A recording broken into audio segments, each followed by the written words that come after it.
संस्कृतम बच्चों, कैसे हो आप सब। आशा करती हूँ आप सब अच्छे होंगे, खुश होंगे, मस्त होंगे। और आजकल तो फिर से छोटे बच्चों की छुट्टियाँ आ गई हैं। 5th 8th तक तो छुट्टी है ही आप लोगों की। चलिए कोई बात नहीं, हम अपनी स्टडी जारी रखेंगे, ठीक है।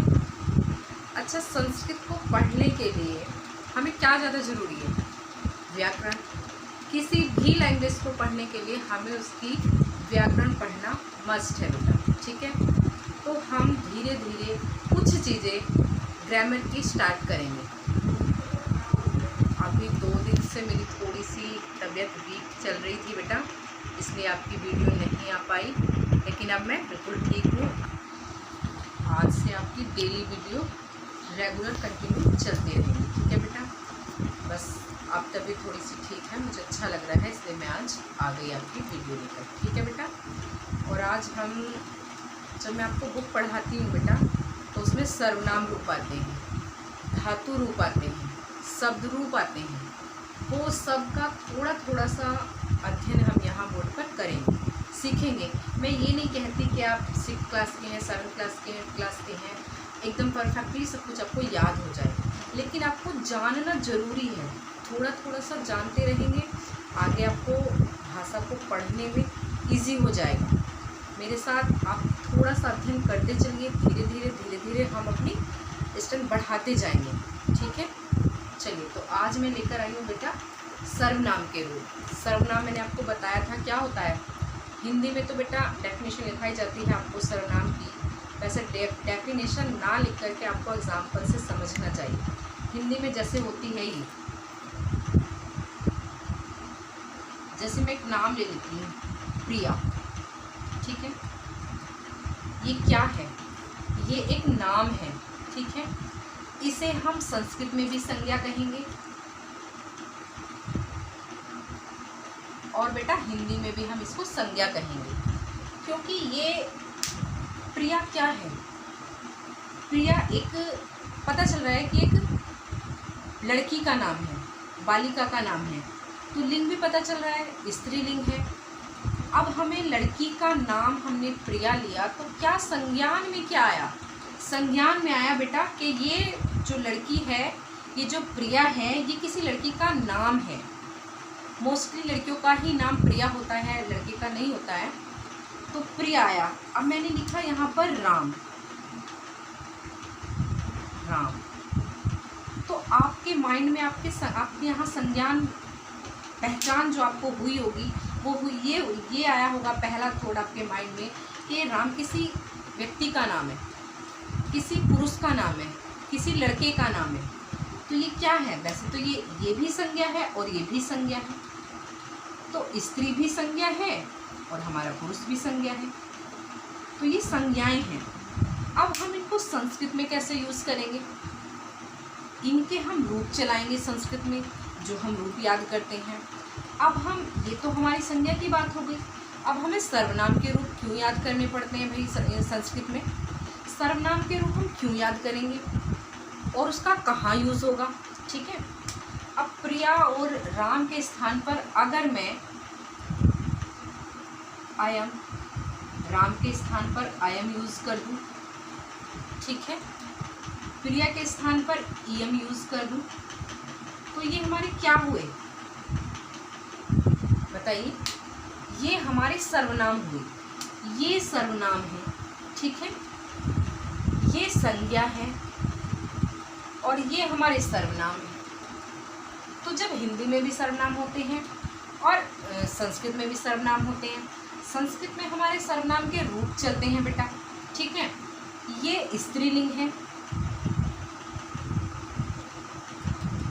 ये चलेगा बेटा स्त्रीलिंग में, ठीक है, और ये चलेगा हमारा पुल्लिंग में, ये चलेगा हमारा पुल्लिंग में। और एक फल है, फलों में क्या है? आम। आम संज्ञा हो गई, ठीक। इदम इसका सर्वनाम हो गया।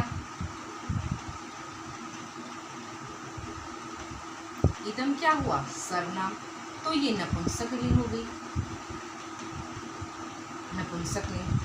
तो अब जो हमारे जो सर्वनाम के रूप चलेंगे ना बेटा, वो तीनों लिंगों में चलेंगे। स्त्रीलिंग में भी चलेंगे, पुल्लिंग में भी चलेंगे और नपुंसक लिंग में भी चलेंगे। अब जब मुझे सभी पुरुषों की बात करनी हो, मैंने कहा सभी व्यक्ति, सब लड़के, सब बालक, तो मुझे किसके संस्कृत में क्या कहेंगे? सबको सर्व। अब जब बालक की बात होगी तो हम सर्व का जो रूप है वो कौन से लिंग का लेंगे? अगर बालिका की बात होगी तो हम किसका लिंग कौन सा लेंगे? और जब सर्वाणी की बात होगी, यानी पुस्तकों की बात हो गई या आम की बात हो गई या अदरवाइज नपुंसक लिंग वाली चीज़ों की बात होगी, तो हम किसका रूप चलाएंगे? नपुंसक लिंग का। तो ये तीनों लिंगों में याद करने या तीनों लिंगों को समझना बेटा बहुत ज़रूरी है। ठीक है, तो हम आज एक ही लिंग को समझेंगे। आगे ऐसे ही पुल्लिंग आज समझाऊंगी, स्त्रीलिंग कल समझाऊंगी और नपुंसक लिंग नेक्स्ट डे आपको मैं समझाती रहूँगी। ठीक है, थोड़ा थोड़े से ज्ञान से, कहते हैं ना कि बूंद बूंद से घड़ा भरता है, तो थोड़े थोड़े ज्ञान से ही हमारे पास ज्ञान का भंडार हो जाएगा और हम अपनी विद्या को समझ पाएंगे, यूज़ कर पाएंगे। ठीक है, चलिए, तो आज हम किसके रूप पढ़ेंगे बेटा? सर्व के। आज हम पढ़ेंगे सर्व के रूप। ठीक, सर्व माने सब, और ये पढ़ेंगे हम पुल्लिंग में। मैंने ऊपर नोट डाउन किया है, आप ऐसे ही तालिका बनाएंगे। ठीक, ये आपको नोट डाउन करना है, पहले याद करना है, उसके बाद जब आप दोबारा वीडियो देखेंगे तब आप नोट डाउन करना। ठीक है, अब इसमें भी सातों विभक्तियां चलती हैं बेटा, एक वचन, द्विवचन और बहुवचन चलेगा। ठीक, ये कुछ तो राम के अकॉर्डिंग चलेंगे, आप जब देखेंगे तो कुछ रूप राम के अकॉर्डिंग चलेंगे। उसके बाद सप्तमी हमारी एक वचन में चेंज हो जाएगी। ठीक है, ये सर्वनाम है और राम हमारा बेटा संज्ञा थी, इसलिए कुछ चेंज है यहाँ पर। और जब सर्वनाम चलते हैं ना, सर्वनाम के रूप, उसमें संबोधन नहीं होता।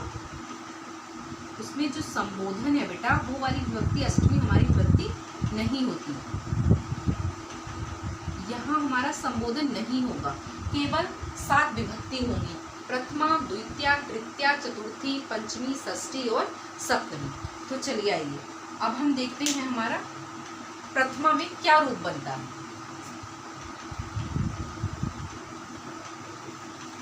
जब एक बालक की बात होगी, एक पुरुष की बात होगी, तो हमारा एक वचन में प्रथमा विभक्ति में आ जाएगा सर्वः, सर्वौ, द्विवचन सर्वः। ये हमें बार बार अभ्यास से, उच्चारण से ना अपने आप याद हो जाते हैं। जल्दी से, तेज से सभी बच्चे बोलेंगे बेटा, मन में नहीं बोलना, आपको इतने तेज बोलना है कि दूसरा बंदा समझ पाए। ठीक है बेटा? ठीक है, बोलिए मेरे साथ प्रथमा विभक्ति। सर्वः, सर्वौ, सर्वः, सर्वः, सर्वौ, सर्वः। ठीक है, द्वितीय विभक्ति में बेटा सर्वम, सर्वौ।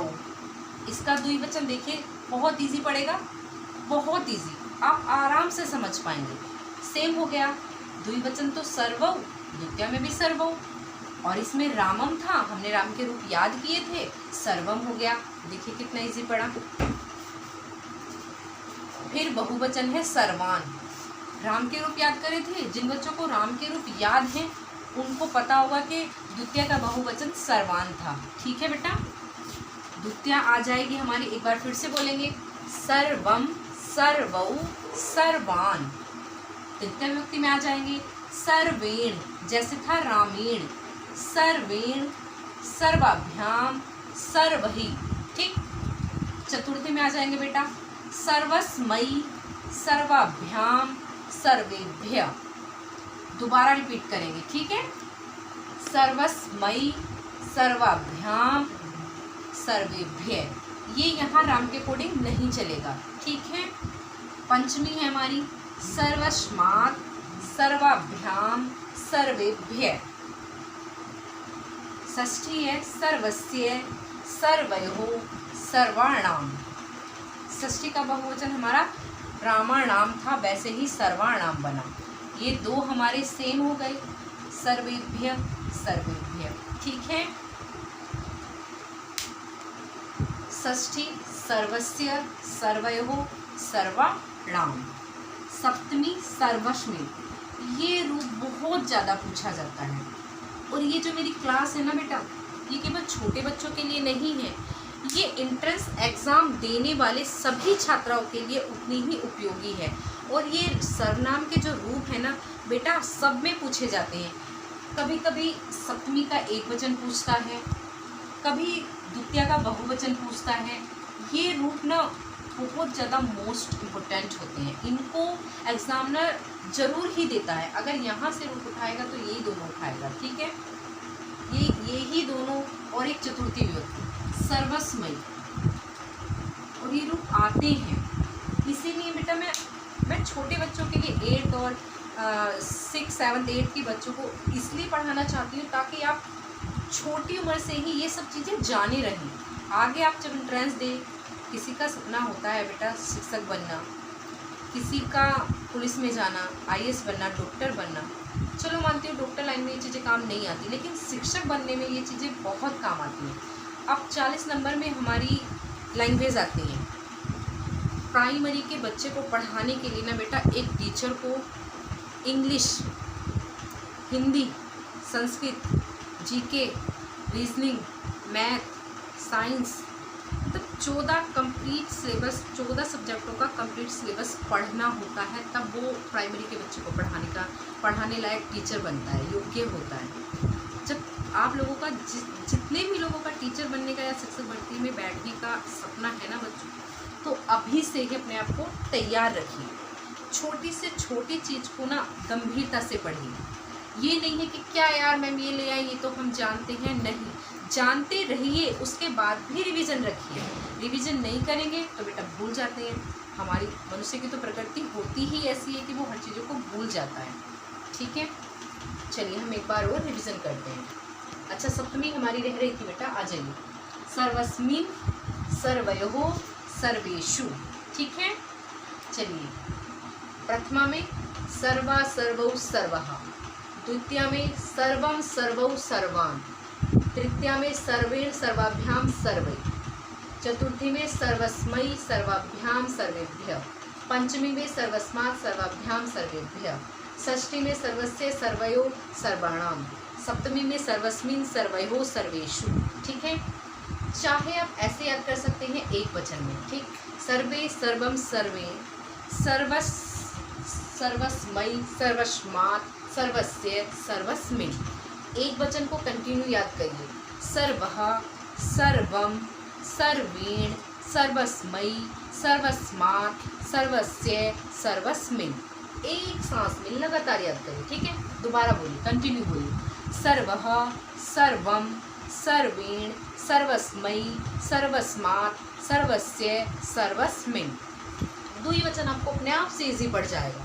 सर्वौ सर्वौ प्रथमा और द्वितीय वचन इजी हो गया। सर्वहु सर्वौ, सर्वौ सर्वौ प्रथमा और द्वितीय हो गया। सर्वाभ्याम सर्वाभ्याम सर्वाभ्याम आपको पंचमी तक याद हो गया, ठीक है।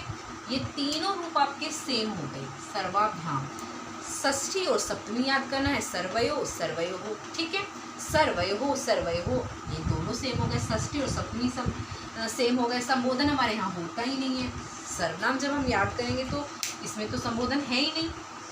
अब बहुवचन, बहुवचन के बस आपको ये तीन रूप अच्छे से याद होने चाहिए, बाकी के तो आपको अपने आप से याद आ जाएंगे, ठीक है। सर्वः, जैसे बाल कहा, राम महा, ये भी याद आ जाएगा। सर्वः, सर्वान थोड़ा सा डिफिकल्ट पड़ता है।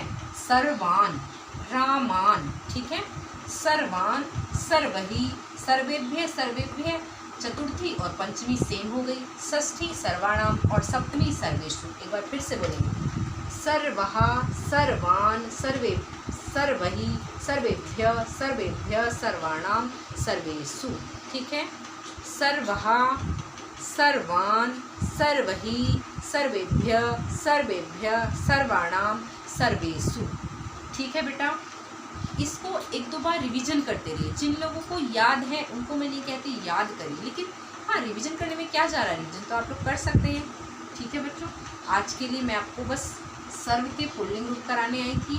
कल से मैं स्त्रीलिंग रूप लाऊंगी। बच्चों सब्सक्राइब करके रखिए, मैं छोटी से छोटी चीज़ यहाँ बोर्ड पर कराऊंगी और ध्यान से देखते रहिए। 10-15 मिनट की वीडियो होती है, बस लाइक करिए, सब्सक्राइब करिए और वीडियो को कंटिन्यू देखिए।